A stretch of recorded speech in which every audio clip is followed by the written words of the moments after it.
Welcome again, dear students. How are you? Hope you are well in remaining your house, hale and hearty. তো dear students, আশা করি ভালো আছো। আমি Chowdhury Raju Ahmed, English lecturer, তোমাদের জন্য একটি নতুন ভিডিও লেসন নিয়ে হাজির হয়েছি।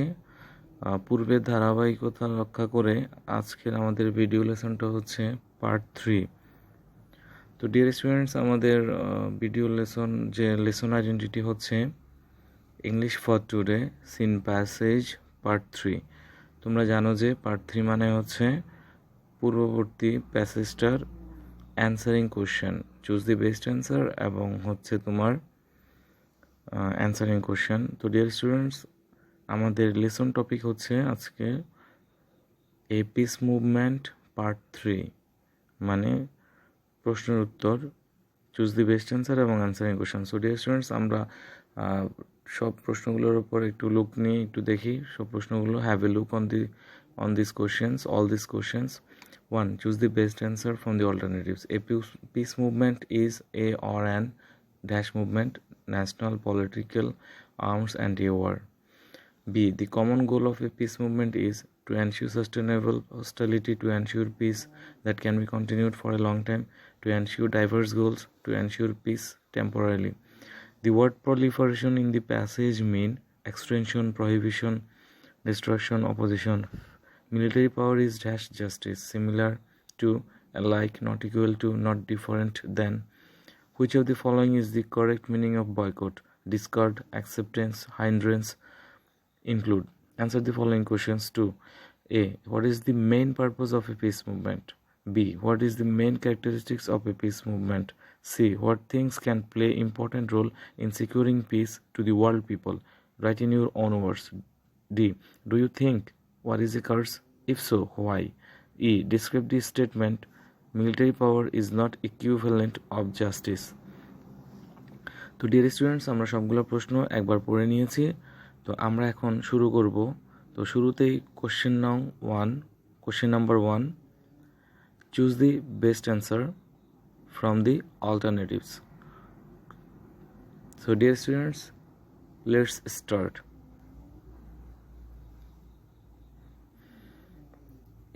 A peace movement is a or an movement. Peace movement কেমন movement?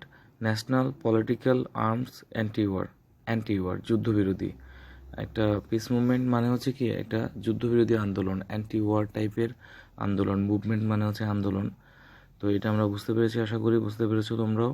B, the common goal of a peace movement is, মানে একটা পিস মুভমেন্টের কমন গোল কি, সাধারণ উদ্দেশ্যটা কি? Two ensure peace that can be continued for a long time, শান্তি নিশ্চিত করতে করা যা অনেক সময় পর্যন্ত চলবে। এটা হচ্ছে একটা পিস মুভমেন্টের common goal. To ensure peace that can be continued for a long time, শান্তি নিশ্চিত করা যেটা অনেক সময় পর্যন্ত থাকবে, চলবে। See, the word proliferation in the passage mean, মানে প্রলিফারেশন শব্দটা, এই প্যাসেজের প্রলিফারেশন শব্দটার মানে কি? এক্সটেনশন, প্রসার, প্রহিবিশন, নিষেধ, ডিস্ট্রাকশন, ধ্বংস, অপোজিশন, বিরোধী দল। এক্সটেনশন, প্রসার। প্রলিফারেশন মানে হচ্ছে কি? প্রসার, মানে এক্সটেনশন। আশা করি তোমরা বুঝতে পেরেছো। D, military power is dash justice, military পাওয়ারটা মানে যে ন্যায় বিচারটার কেমন? সিমিলার টু, একই, অ্যালাইক, একই রকম, নট ইকুয়াল টু, সমান, নট ডিফারেন্ট দেন, তুলনামূলক ভিন্ন নয়। অ্যান্সার হচ্ছে নট ইকুয়াল টু, সমান নয়। মিলিটারি পাওয়ার আর জাস্টিস কি নয়? সমান নয়। দেন হচ্ছে E, which of the following is the correct meaning of boycott? Boycott শব্দটার সঠিক অর্থটা কি? ডিসকার্ড, বাতিল, অ্যাকসেপ্টেন্স, গ্রহণযোগ্যতা, হাইন্ড্রেন্স, প্রতিবন্ধকতা, ইনক্লুড, অন্তর্ভুক্ত করা। তো অ্যান্সার হচ্ছে 1, ডিসকার্ড, বাতিল। বয়কট মানে বর্জন আর ডিসকার্ড মানে বাতিল। তো আশা করি স্টুডেন্টস তোমরা চুজ দি বেস্ট অ্যান্সারের 5টা প্রশ্ন উত্তর বুঝেছ।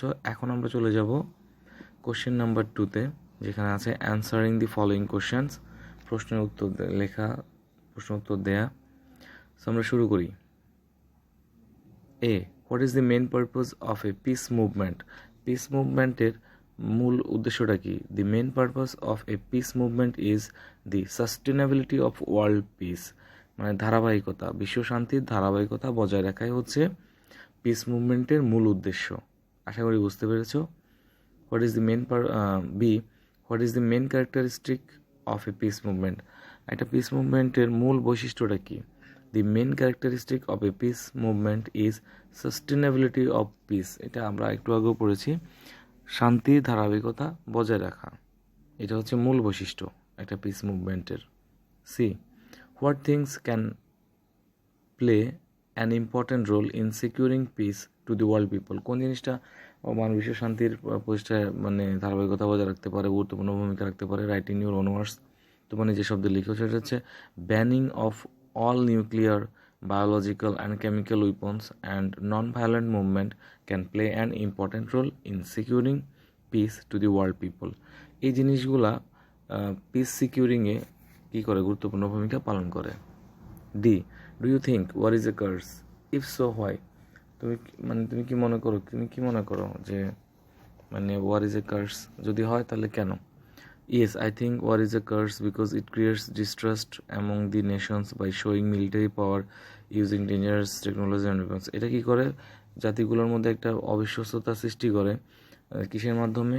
মিলিটারি পাওয়ার শোয়িং করার মাধ্যমে এবং ডেঞ্জারাস টেকনোলজি এবং উইপন ব্যবহার করার মাধ্যমে জাতির মধ্যে একটা বিভেদ সৃষ্টি করে। শেষটা হচ্ছে E, describe the statement military power is not equivalent of justice, মানে মিলিটারি পাওয়ারটা ন্যায় বিচারের সমতুল্য নয়। The statement military power is not equivalent of justice means, অর্থ হচ্ছে that under military power people do not get fair treatment, military পাওয়ারের অধীনে মানুষ মানে যথাযোগ্য মর্যাদা বা যথাযোগ্য বিচার পাবে না, আচরণ পাবে না, আচরণ পাবে না। They can not express their views freely, তারা তাদের মনের ভাব, তাদের মতামত ফ্রিলি মানে মুক্তভাবে প্রকাশ করতে পারবে না। সো ডিয়ার স্টুডেন্টস, আমরা প্র্যাকটিস করলাম, প্রশ্ন অ্যান্সার করলাম।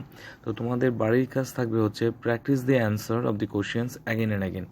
এই যে আমরা এখন যে কোশ্চেনগুলো অ্যান্সার করলাম, প্র্যাকটিস করলাম, সেটা বারবার করবে, তাহলে তুমি এই প্যাসেজটা সম্পর্কে খুব ভালো ধারণা লাভ করতে পারবে এবং পরীক্ষায়ও ভালোভাবে এটার অ্যান্সারগুলো করতে পারবে।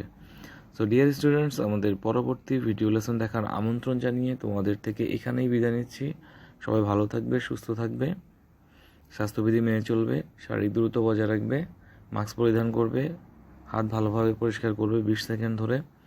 আর সর্বোপরি কথা হচ্ছে তোমরা সবাই এখন বাড়িতে আছো, ভালোভাবে পড়াশোনা করবে, মনোযোগী হবে।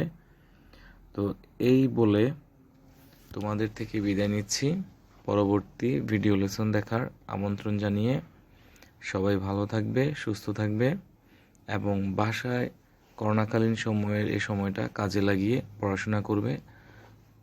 আবারও সবাই ভালো থাকবে। আল্লাহ হাফেজ।